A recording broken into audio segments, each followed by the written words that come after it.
In a small apartment filled with screens and scattered notes, Brad chased one dream: to build something big enough to change his life. He gathered a team of young developers, and together they shaped an idea, refined it, and built an app. When they uploaded it to the market, jubilation filled the room. A few days later, an email caught Brad's eye.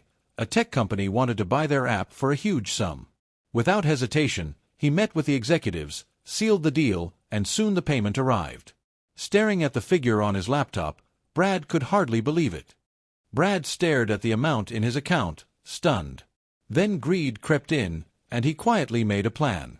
At the next virtual meeting, he told his team the deal hadn't been great. Their share was small. Disappointment filled the screen, but Henry looked the most crushed. After giving his team their small shares, Brad went on a spree.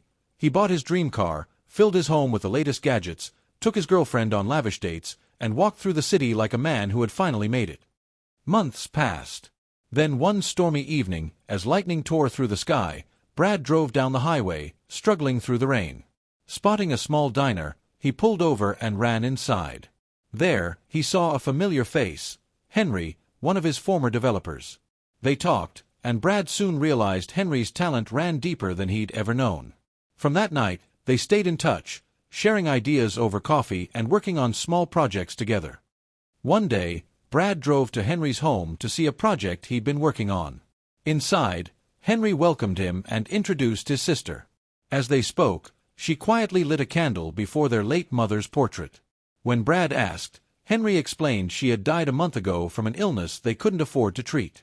"I'd hoped my payout from the app we built, together with our savings, would be enough," he said softly, "but the deal didn't go as hoped."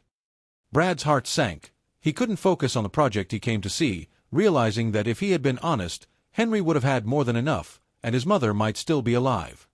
Overwhelmed with guilt, Brad sold his car, packed away the gadgets he'd splurged on, and reached out to his old teammates. He confessed everything and gave them their rightful share. He also returned Henry's portion, but no amount of money could undo what his greed had cost. As the day wore on, Brad walked in the rain, heavy with guilt. His conscience tormented him. His greed had cost a life, and no restitution could ever atone for it.